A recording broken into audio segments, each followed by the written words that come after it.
Okay, let's get it started in here. Komar and the Perseverance and Solovyov. You hear me well right now, I guess? Yes. Okay, cool. So, standings after day one from Grand Prix Pittsburgh. That is modern for you. And let's go from the top. So, Neil Oliver, first in standings right now, the 27 points. That means he's 9-0. It's kind of weird. So he wasn't really featured in coverage on camera, but because they had an interview with his team, which is him, Mike Sigrist, and Tom Martell, and one more player at the very least, and because we know that Tom Martell and Sigrist are both on Amelot Bloom. So I suppose that Oliver is also on Bloom, because that's normally how it goes, because they tested together. Then let's go down. Do you know if there are any tags for the deck? So anything new or standard? I believe it's almost the same list as the one that Tom Martell used to win his WMCQ. Yeah. Well, it's pretty logical choice for Modern right now. It's actually kind of funny that those guys tested together for this Grand Prix, right? And they're also all on the U.S. national team for the World Cup. Okay. Well. Yeah. So, but sadly for them, no Modern. I think it's just Team Sealed and Team Unified Standard, which is bizarre. So that means that people will have to play suboptimal decks just because they can't just play all of them three cool decks. We're also going to touch a bit on Standard today, but for this episode of the podcast, so it's more on the Modern part. 11th now, Andrew Cuneo. He's on Infacts. That's actually Pantheon's team deck right now. Though some of those actually chose to play their own decks. Hain also on Amulet Blooms because he actually ran well with it. I believe he at least top 8 at Grand Prix with it, if not won it. I'm not entirely sure. Anyways, face-to-face games and some of the Chinner Falbor guys are on Amulets. And Pantheon is a lot of them are on Infect or actually Storm, number 14 here after day one, Reduke, so 24 points, that means 8-1. He's on Storm. Oh, nice. He's on Storm, and I believe there was a bet involved between him and Huey Jensen, so another one from the Pantheon team, and there was some argument in terms of preparations for tournaments, and Jensen lost that kind of bet, and it's something as I heard from the coverage team, so he became forced to run Reduke 75 for 5 consecutive constructed big tournaments. What? So he became forced to run the exact list that Reduke would be playing in 5 next big tournaments. Okay. So that's why Jensen is now playing Storm as well. And then Brad Nelson is on Infacts. I don't know what Kolkana is. I know Pat Cox at 8-1. He's on Blue Red Twin, which is a change for him because he's a Wild Cattle fan. Then Mike Sigrist, I told you, also 8-1 on Amulet. Craig Vasco. Guess which deck? Nope. It's Craig Vasco. Still no. You know that in every format he would play some aggressive white deck. Kid. No, Modern. It's Modern. So? Green-white hate bears. Come boring. on, it was such an easy one. And still boring. By the way, there is, I don't think we have an access publicly to a deck list yet. Well, probably after the day 2 we'll complete.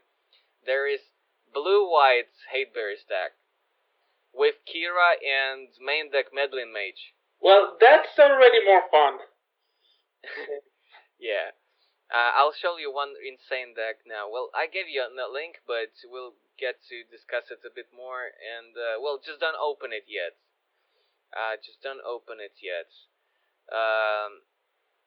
So whom else do I know? Like what deck they are at? 21 points obviously means 7-2, so still live. Well, and day 2 and potential. Matt Costa is probably on some blue deck, I would assume, like some Twin or some Grixis control deck. Because for me he's a blue mage.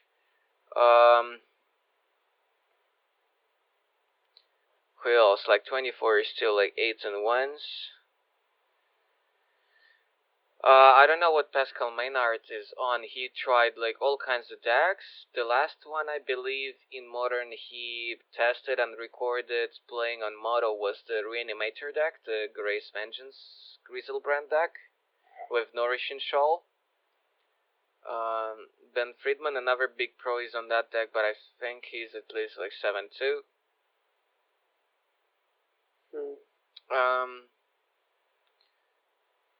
Scapeshift actually is underrepresented everywhere, even despite the Bring to Light. In Moto, in the RPTQs, in like at GPs, it's really underrepresented.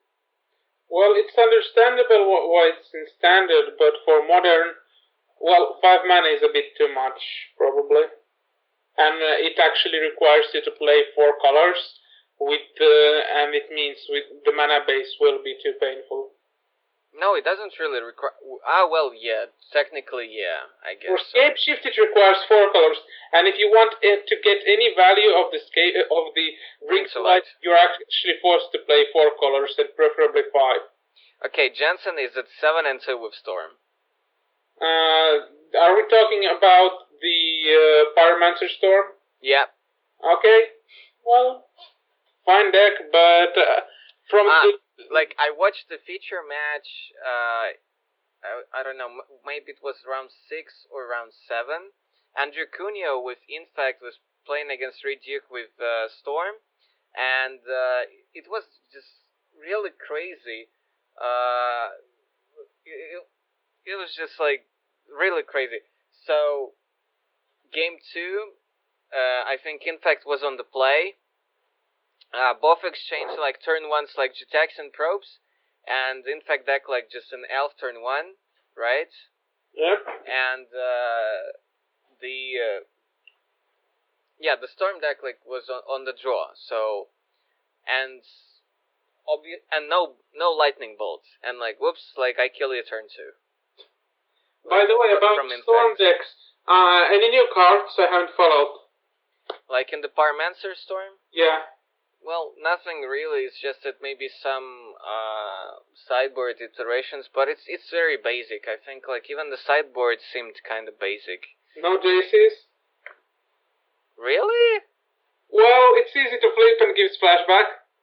I don't know. Well, that's why I'm asking. But like, well, you don't have space, and it also kind of dilutes your deck. Like unlike Goblin Electromancer, which you can play the same turn and win. Well, true, yeah, and Snapcaster would have done better job of it anyway. Or play Electromancer and then basically win next turn if it survives, like a lot of the time. If you have like decent, like dense hands. So I don't remember exactly who won in their matchup between Infect and Storm, but it was just like a lottery, really. Yeah, but with so many good Amulet Bloom finishes, if day 1 was like this with Amulet Blooms, I believe they will finally ban the Amulet. It's kinda it was hanging around for quite a while, but the deck just has to be banned. I saw like Bloom deck on camera in the feature match, really getting wrecked by Grixis control. Well, the issue about Blood Moon strength. It's about the fact that it can kill you on turn 2. Modern Wizard has this policy. The Modern doesn't allow combo decks to exist that can kill before turn 4. Yeah, true, but Infect can do that. Storm can do that. Storm can't actually kill you earlier than turn 3. And it's probably turn 4 to 5 that it kills. And Infect is actually, even though it's combo, it's actually really interactive combo where you can interrupted by killing their guys at quite a lot of points, but Amulet Bloom can just kill you with counter backup on turn 2. That's not really balanced. Even if it's slightly inconsistent, they banned decks in Modern for less. That's why I believe that it just dodged the ban hammer for quite a while, but I don't think it will dodge it this time. Well, I still think like it's gonna take a little more time. Anyways, I saw it really getting destroyed in that feature match against Grixis Control, where just Inquisition, counterspell, Blood Moon, counterspell, like, well, just remand for your Titan, and then just like attack with Vendilion Clique and have a spare remand if you want to recast your Titan again. Even so, it doesn't change the... Well, X wasn't that good of a deck, and they still banned it. Wow, so many 7-2s, that must be like a really big GP. The whole second page of standings is still like 21 points, so that's 7-2 people who did actually make day 2. Jacob Wilson, 7-2 with Junt. Billy Edel, 7-2, probably also with Junt. He's famous for that. BBG and 7-2, I don't know what he would play. Kyle Bogamus, what was he playing? Because I saw him on camera. He's on Naya Company, I think. That's basically Big Zoo deck. Technically, Martel on 7-2 with Amulet. Matt Nass, I think he's also an Amulet at 7-2. Who else I know of? Arlax at 7-2. What was he playing? He was on Burn. Well, basically the Nakatl Burn. Just Burn with Nakatls. Anybody else? Spotted, or no? What they're playing? Yeah, like it seems quite diverse. Sam Black is on Lantern. What? Lantern Control. Yeah, I remember that deck, but not sure if it's same list. But I remember killing that deck with one once for attacking for 20 turns.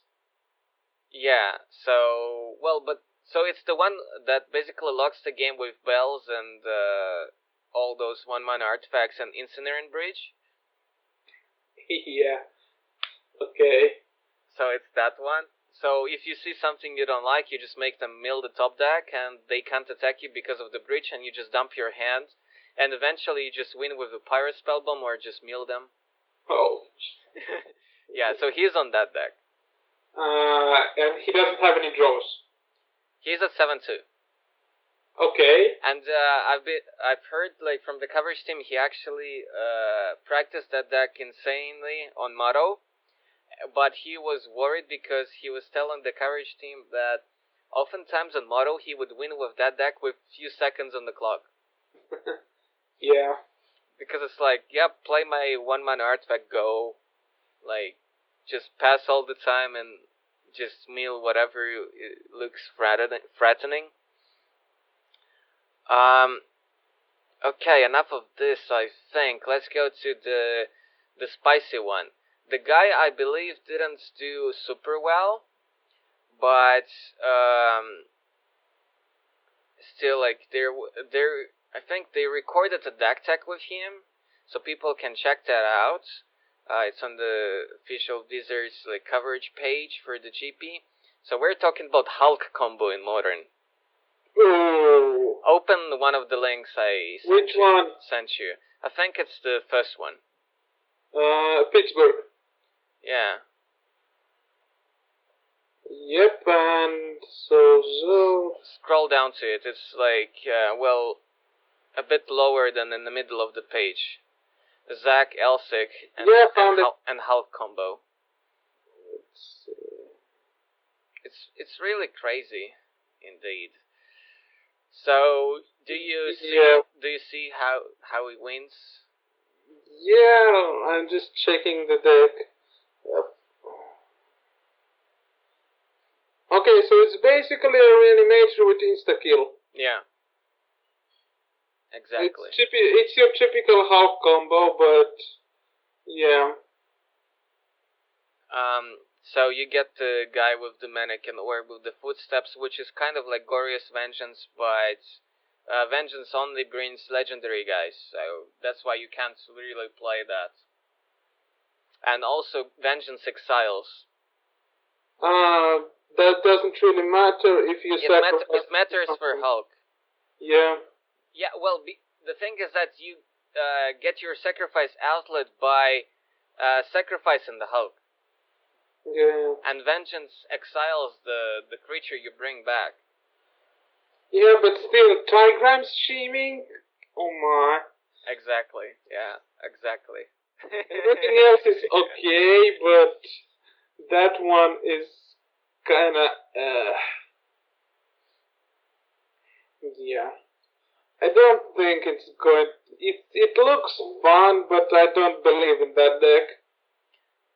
It seems like it's just a worse version of Reanimator. Yeah, but the thing is that this guy won a GP trial the day before the GP.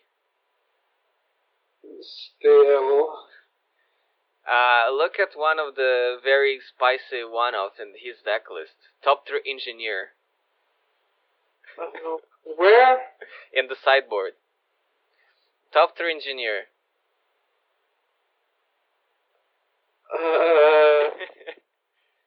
Why? Infinite Topters. Oh, come on. Well, let's say they have white ley lines, so you can't... Yeah, I understand that, but... yeah, fine. Because he runs ley lines himself, and quite a few decks, including Amulet, they run like ley lines in the sideboard, and you can't kill them with Mock Fanatic. So you just bring in like Engineer, which you can fetch with Hulk. Yeah, I know. It's... yeah, just infinite Topters. Well, I don't... deck is fine, but it's still a Reanimator deck. Same strength, same weaknesses. It's basically a Reanimator with a twist. Sorta, yeah.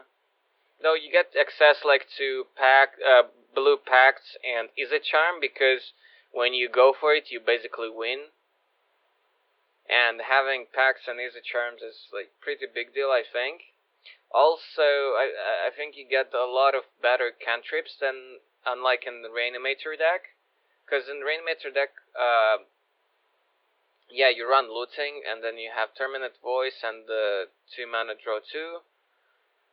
But here, with access to blue and Is It Charm, you have a lot of digging, so... yeah, well... a lot of proper cantrips. Well, what was the average turn kill for Reanimator? Well, I guess it can kill on turn 2. Yeah, I think, unlike Reanimator, this... I also have a fear that Reanimator deck won't survive for long. This, on the other hand, seems like a deck that could survive for a bit. This deck, by the way, if you draw... I'm not sure exactly, but I believe you need to draw all 3 Spirit Guides, and then you can win on turn 1 with this deck. You basically loot, Faceless Looting into Footsteps, so you need like, let's say, Black Land and then 3 Spirit Guides, right? So you get Hulk into the yards, you bring it back with Footsteps and win. Yeah, okay, this can also be... but otherwise, yeah. They should just ban the Pact of Negation, because killing on turn 1 with Pact of Negation back up is a bit unfair. Yeah, it's a bit unfair. Though, I'm not sure if this guy actually made day 2. It's, I think I would spot that. Or he just switched the deck. But the thing is that it's the guy that's either won or top-aided a GP with Lantern Control. Yeah, well, the deck is fun. I'm not saying anything against that, but still. Okay, so now I have prepared like few funky, well, at least one funky modern deck. Oh, I didn't send you the link for that actually. Give me a moment. Okay, there you go. Well, it's the same deck I told to you about earlier. This one has a bit of a twist to it. For example, sideboard 1 of Laboratory Maniac. And for those of you watching, I should also say that while this is third at SCG Pure Mirror IQ, this kind of deck also top 4'd or even won a regional Pro Tour qualifier in Moscow as well. Though I believe that guy had 2 Howling Mines in the main deck.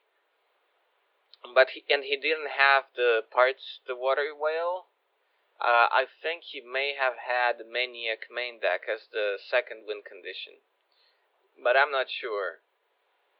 He didn't have this Time Walk with the Awaken, that's for sure. Well, the deck seems infuriating to play against and fun to play with. Yeah, you know that TAS is the main win condition here.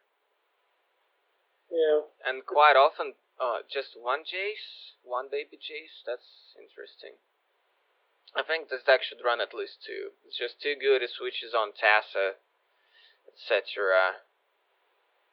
Yeah, it's just too good to pass. This one actually runs Cryptic. I think I've seen some lists which don't run it. And Gigatros main deck. It's good. It's basically a Time Walk. Well, yeah, for your opponent, yeah. And for yourself as well, sort of. Well, yeah, but that's what all of the Time Warps do at the beginning of the game. Yeah, sort of.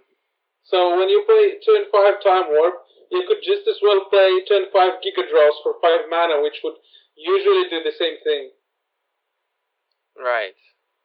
And actually it allows you to combo off if you need to, because playing end of turn Giga Draws at turn 4 lets you Time Warp turn 5 without a worry for counter spells, which this deck usually has problems against because these types of decks don't survive tempo counter decks like Delver too well.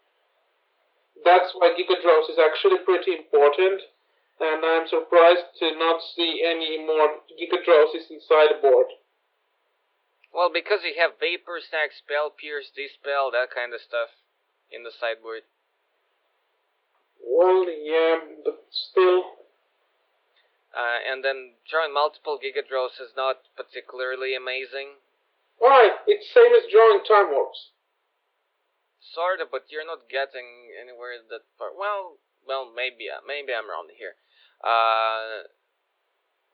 The funny thing is that if they manage to counter Tassi, you still have Elixir to shuffle your deck, and if they manage to counter that, well, you still have part Water Whale, like you can win with the Awaken lands. So there are multiple ways like how you can win. Exactly 3. Still multiple ways. So I'm saying that 3 cards, but 3 different ways. Yeah, true. Also, another funny story I heard from that RPTQ where this kind of deck won or at least qualified for the Pro Tour in Moscow. So during that tournament, I think the guy with this deck, he was playing against another cool guy whom you know, who I think been on the Pro Tour before, and I don't know like what deck he would be playing. But and he was playing that tournament, but he was just waiting for this guy with Mono Blue to cast and resolve like Tassa, and so he was waiting to see that, and then he scooped. So. Okay. Well, if you don't have any win conditions, it's pretty pointless to scoop since there are actually. Actually, what? Can't hear you right now, man. Can't hear you right now. Well, while you're fixing that up, like, I'm gonna move on to... Oh, it's the internet, right. Going to move on to standards. So I'm gonna show you guys these two funny decks.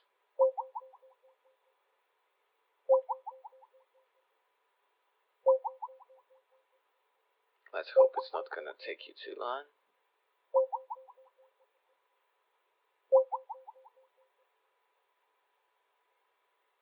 Okay, you're back. Hello? Yeah, so I hear you. You hear me, right? Yeah. Okay, now open the second link I gave you. And that's top 8 deck list from the GP Kobe, which just ended, I guess. Okay, so first list is Abzan, Surprise. Go to the last two.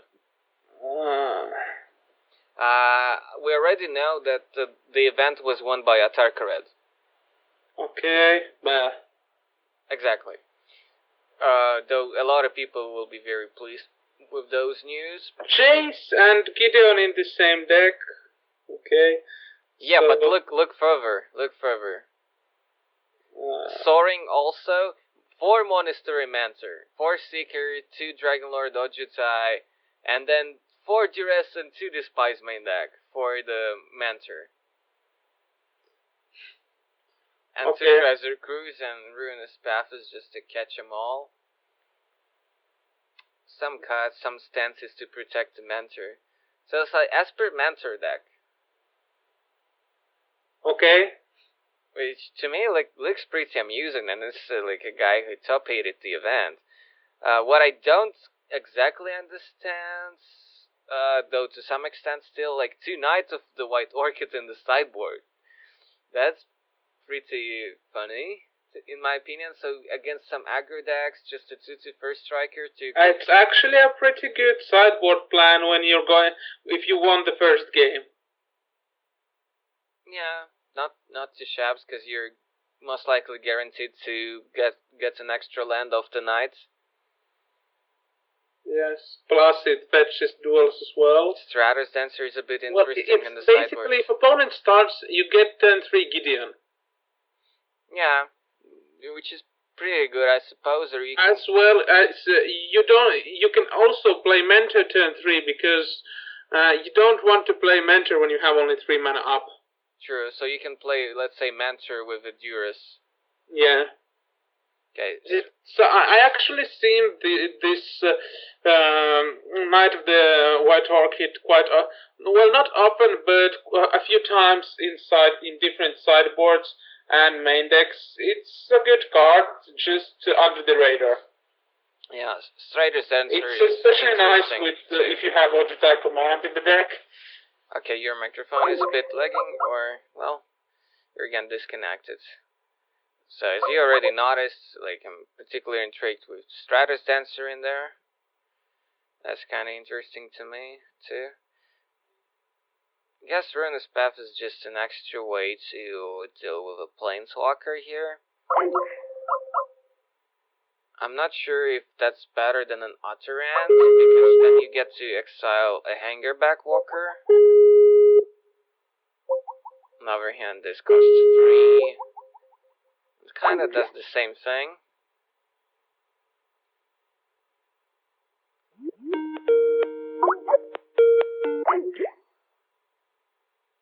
What just happened? Did I press something wrong? Not. Okay. I'm pretty sure he's gonna be super amazed by this one. It's like, what the hell happened here? Black-White Warriors. Holy cow.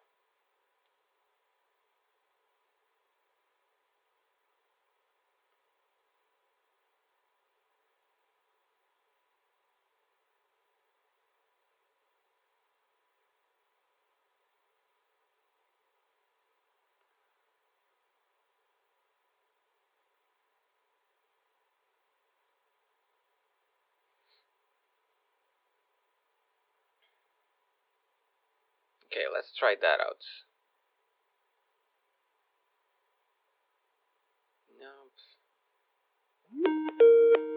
now he's there. Right. Yeah, so your mic is a bit weird right now. What? Your mic is a bit weird right now. Why? What do you mean weird?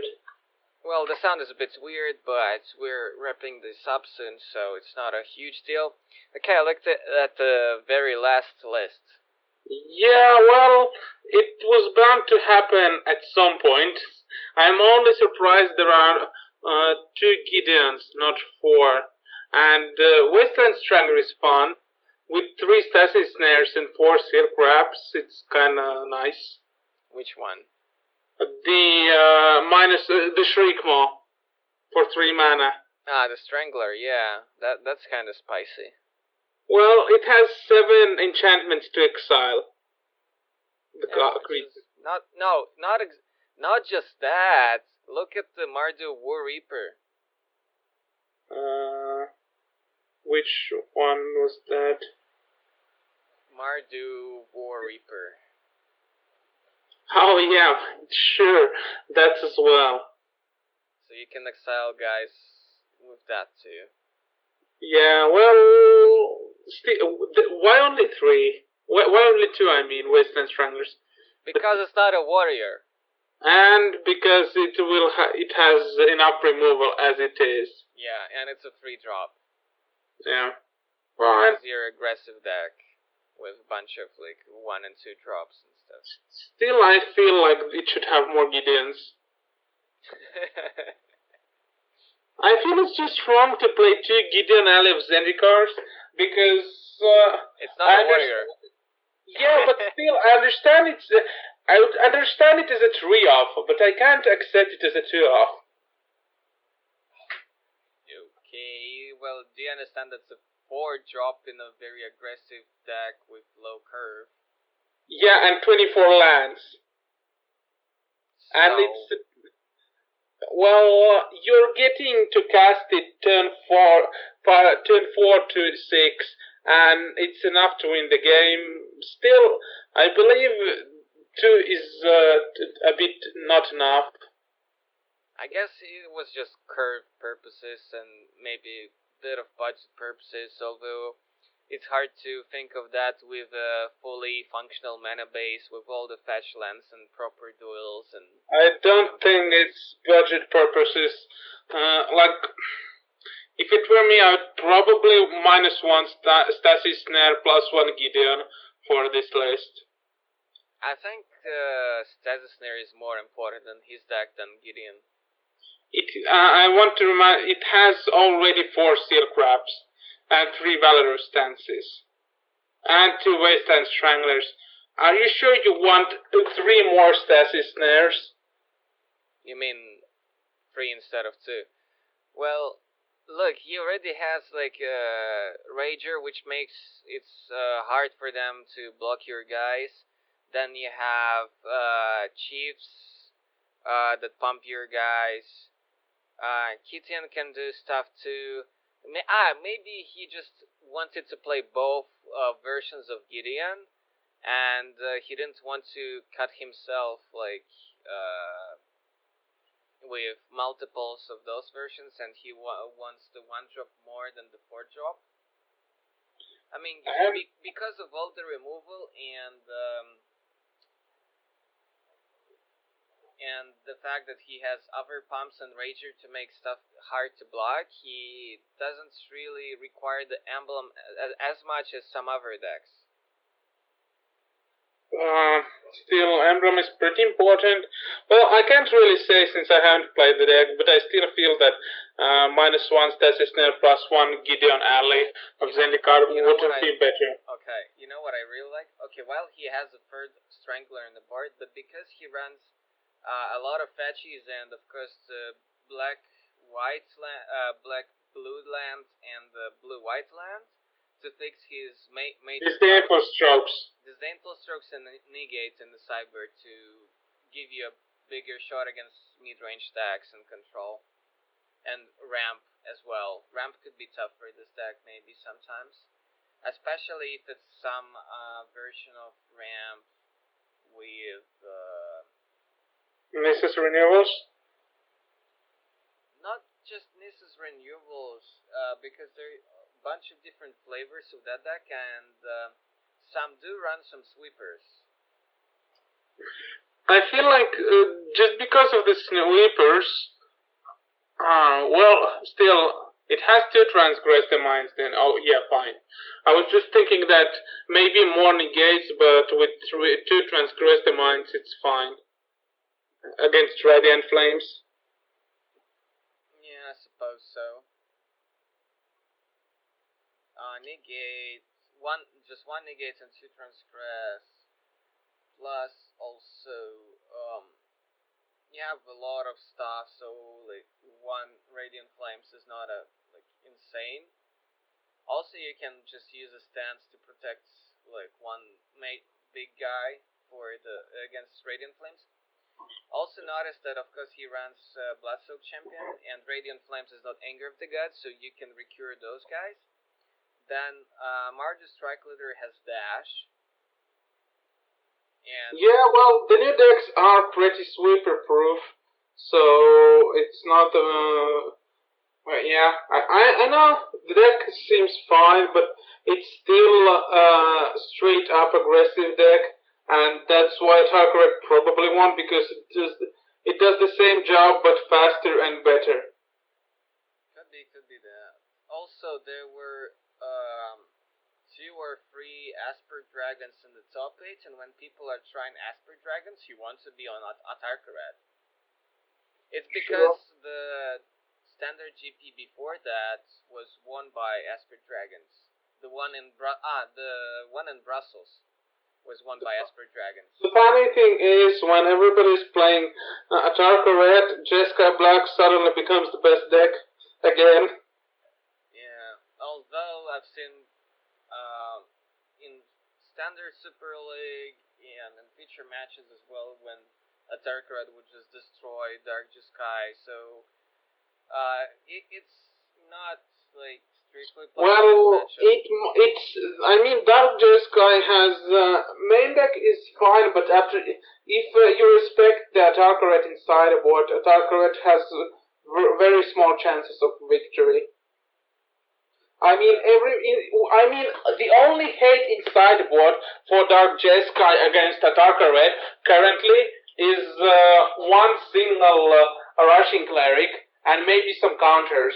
But if you actually respect the matchup, you will play more rushing clerics.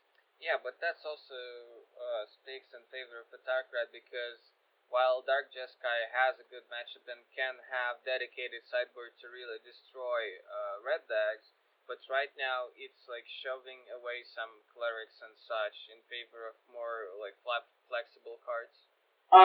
Yes, as well as in favor of mirrors. Right now, mirror is not an issue. That's why some sideboard slots are actually open. What do you think is gonna make Dark Jeskai better in the face of Abzan, which is not gonna go anywhere, but right now it's a little bit on the decline, although on Moto it's still like a big part of the meta game? Well, the biggest problems in Abzan are actually the biggest issue with Abzan is Gideon and the Hungerback Walker. Technically, Hungerback Walker, the good answer is Jeskai Charm, but the Gideon is the real problem. So something to deal with Gideon, and it needs something that deals with Gideon. Plus, the deck isn't actually bad against Abzan. You just have to be a bit lucky, and you have to make really tight plays. The matchup is difficult to navigate. Scroll to the middle of that page, and what do you think of the Black-White Midrange, which is the deck that has been basically popularized by Craig Vesco, because he, I believe... Those lists we're talking about. Black-White, so that's Akihiro Okawa.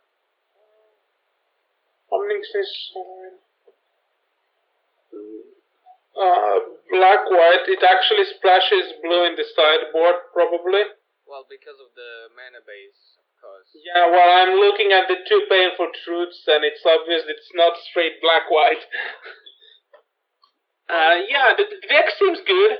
Deck seems fine. I think Craig Vesco was 9 set to GP or something with that kind of deck, and then it just took off from there, and a lot of people started playing it on Magic Online, and I've seen it like everywhere in some numbers. Well, the Knight of the White Orchid is actually pretty good for this deck because if you're starting, you're playing your Gideon before opponents can do anything about it. And if you're second, you still can play your Gideon before opponents can do anything about it. As well as Sorin plus 4 hangerbacks. It's a typical list, but it's probably a bit weak if your hangerbacks and your creatures gets removed, but in the world where Abzan mid-range is the king, which is actually what happens right now. Well, before this week, Abzan was the most popular deck. This was pretty solid choice. Yeah, do you like the free security waste in the main? It's hard to say. Normally when I'm playing Jeskai or Blue White, I would want 1 or 2 security wastes. But this deck has 4 Gideons and 2 Sorins. 4 is too much, but 3 is probably the correct number for this deck. What I'm curious about is 1 ultimate prize. That seems kind of too random. Yeah, but the thing is that with that deck, you probably want to kill Jace or some early drop, because in the late game you have all these powerhouses. Still, 1 is just too random. And it does have 3 murder Scots, so, well, for the purposes of mana curve, it's probably fine. I mean, it has the 1 Rhinos pad and 4 Seal Crab. Yeah, if you think about the ultimate prize as 5th Seal Crab, then it's probably fine. Yeah, it kills Jace, it still kills a few creatures from Abzan, like the Den Protector and what else was there? Windmate Rock. So it's not like totally dead against Abzan. Kills Warden too. Kills Warden. My opinion on this deck is good in the world of mid-range. It kind of tries to be faster mid-range with good late game, but in the world of control decks, this might not be good enough. I don't know, like, it has pretty high threat density. True, I'm not saying it's bad, I'm just saying it might not pull its weight because it relies too much on synergy, like, it produces a lot of small guys. If opponents can deal with them, like if a deck has 3 Radiant Flames after sideboard, this deck will have issues. Yeah, but you have like 7 Planeswalkers and you have instant threat in the shape of Secure.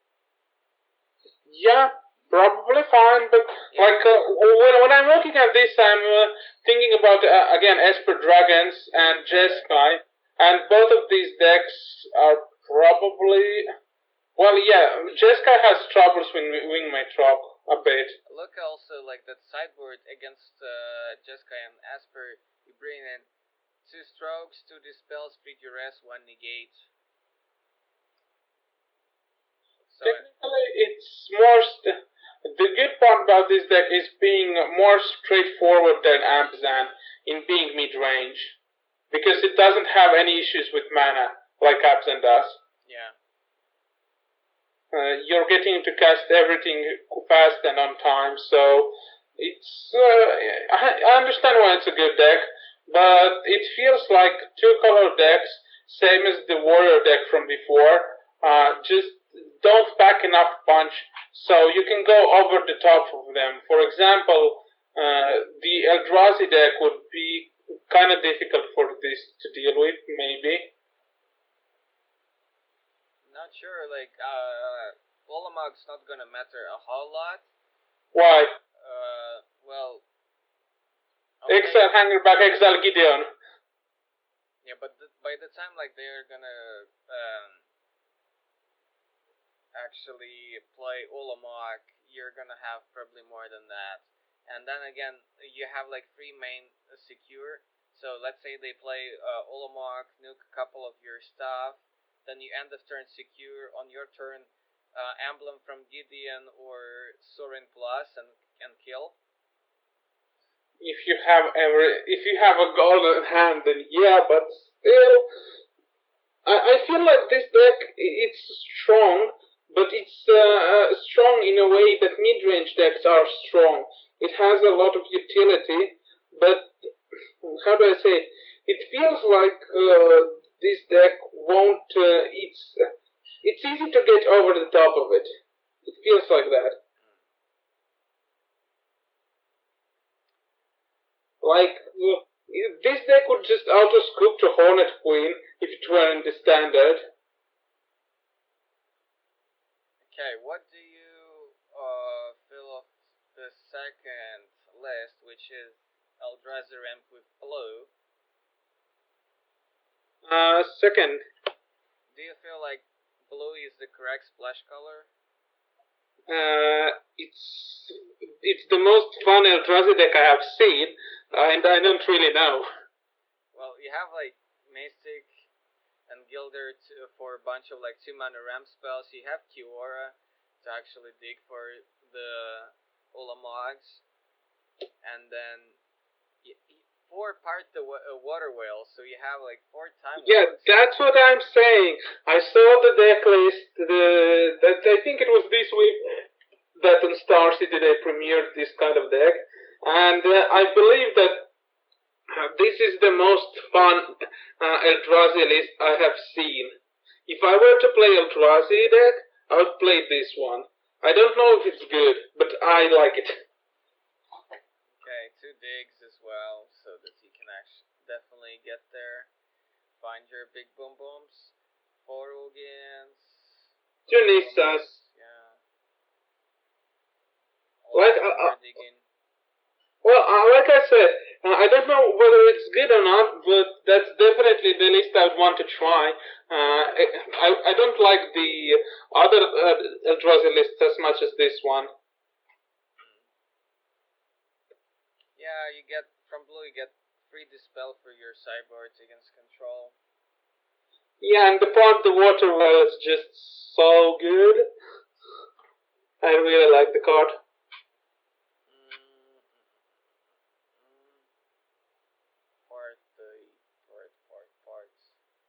Yeah, the time walk. Yeah, right. Yeah. Yeah, it is sweet. It's like two attacks from Ulamog. Hello there. Well, let's just say that when you're casting the Ulamog, the game is decided at that point, not the 2 attacks later. Yeah, but the thing is that it gives you a way to just kill right there, because you know when you even if they have champ blockers for Ulamog, which doesn't have trample, but when you attack with it, you mill them for 20 cards. Yeah, I know, but what I'm saying is that usually when you cast the Ulamog, the game board is in a situation where opponent either kills you or scoops to you because of the exile to permanence. The mill top 20 comes much rarer than you would assume it to come up with. Okay. It's important, but it comes up way less than the 10-10 and exile to permanence. Still, the deck is, of all the decks from this, that's my favorite one. Yeah, because it looks like more fun. Yeah. Well, other decks are kind of straightforward mid-rangey decks. They basically do the same things that standard that people were doing in standard. They just randomized cards and colors a bit. It's the decks might be new, but there is nothing new happening in them. This, on the other hand, feels like a slightly different deck and the gameplay. Do you like the Esper list, the third one that Akio Chiba? Let me find it first. The third one, same page. Third one is actually Atarka Red. No, then it must be the fourth. Fourth one. You know, I don't, because it hasn't actually changed from the last time too much. It's same as per Dragons that it was before. so it's kind of boring. I mean, so okay, we just added Jace. Great, great innovation. Sure, sir. Like same Esper Dragons from half a year ago. Well, not half a year ago, but you understand my point. Yeah, because you probably just imply the functionalities of the cards, the strategy, and the mix of types of answers. Yeah, instead of dissolve, we have scattered the winds. Then we don't have heroes downfall, so we're playing utter end. Then and yeah, two painful truths and four J's. That's the biggest innovation in the deck. I know. I'm not saying you don't have. It's easy to build a deck. I'm just saying that the deck list is just too similar to what it was before. It's the same deck as before. It's just evolved a bit. Yes, it was bound to happen. But it works and it's. Yeah, I'm not saying it's a bad deck. I'm not saying it's easy deck to play. I'm not saying.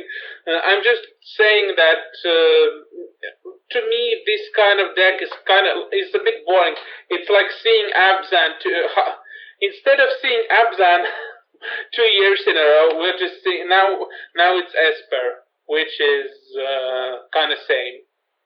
Well, when I looked about a week ago, a bunch of standard deck lists and motto from the standard champs qualifiers and things like that, it was basically just I don't know, felt like 70% Abzan. Yeah, that's what I was feeling as well, and really nothing new. Esper is just a choice you make. You can play the deck, but there is nothing innovative in playing it. It's just picking the right tools, configuring your deck correctly, playing it optimally and fast enough, but nothing exciting there. Okay. Unlike the blue-green Eldrazi, which is kind of exciting. I was actually thinking of, is it possible to make blue-red top tier deck playable? At least like for FNM level and maybe for some. For FNM level, you can make any deck playable. Okay. Winning with it is another question. Well, let's think of like maybe it's not like RPTQs, but I don't know, some local small championships or something like this. Well, I feel like in the world where okay, there are mass removal spells, but most of the time it's 1-for-1 spot removals and just solid cards. Spamming the board with top tiers is not the worst thing you can do, and with an access to blue you have your counter spells to defend against that. Of course, like the deck lost all the major things, including Insole and so on, but there's still Hangerback Walker. Okay, there's no Shrapnel Blast, I believe, anymore. Or is there? No. No, yeah.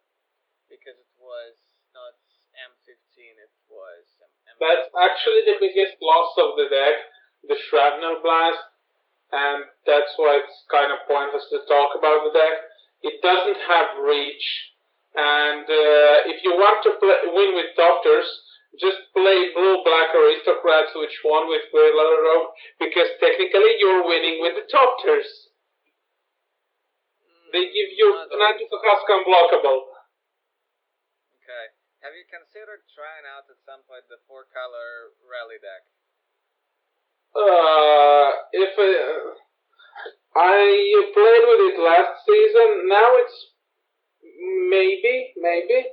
Seems fun, but I'm not sure how good it is. Well, the GP Brussels, which happened, I think, last weekend. Can you throw me the link? I want to check the deck out. Well, basically, just go to Vizor's website and go to daily MT. That's too long. Daily.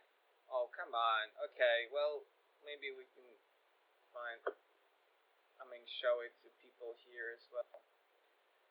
So, Okay, here you see the happy guy with the tartar hat, and then we just go Grand Prix Brussels 2015.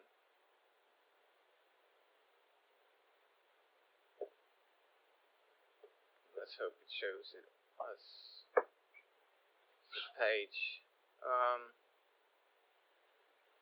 Boom, boom. Final standings.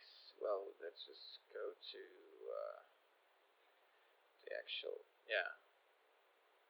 So that's final standings, but we want to go to the events.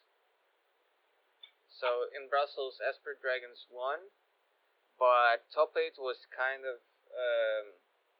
Show me the link.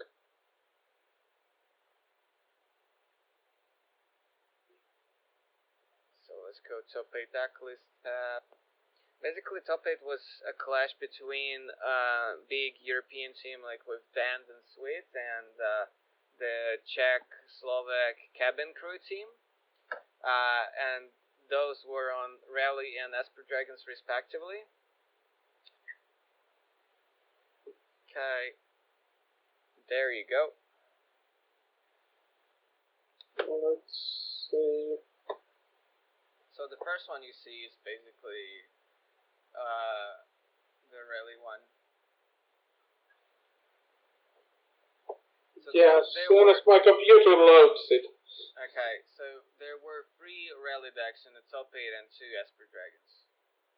Okay, so Seductive Fateful, Visionary, Catacombs, Traveler Specs.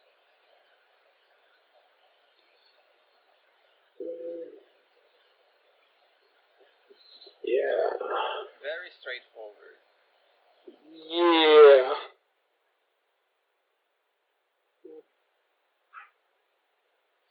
Maybe seems decent. I don't really know. Probably would want to try it, but I still like the Eldrazi ramp more. But this would come at my second place of the decks I'd want to try playing.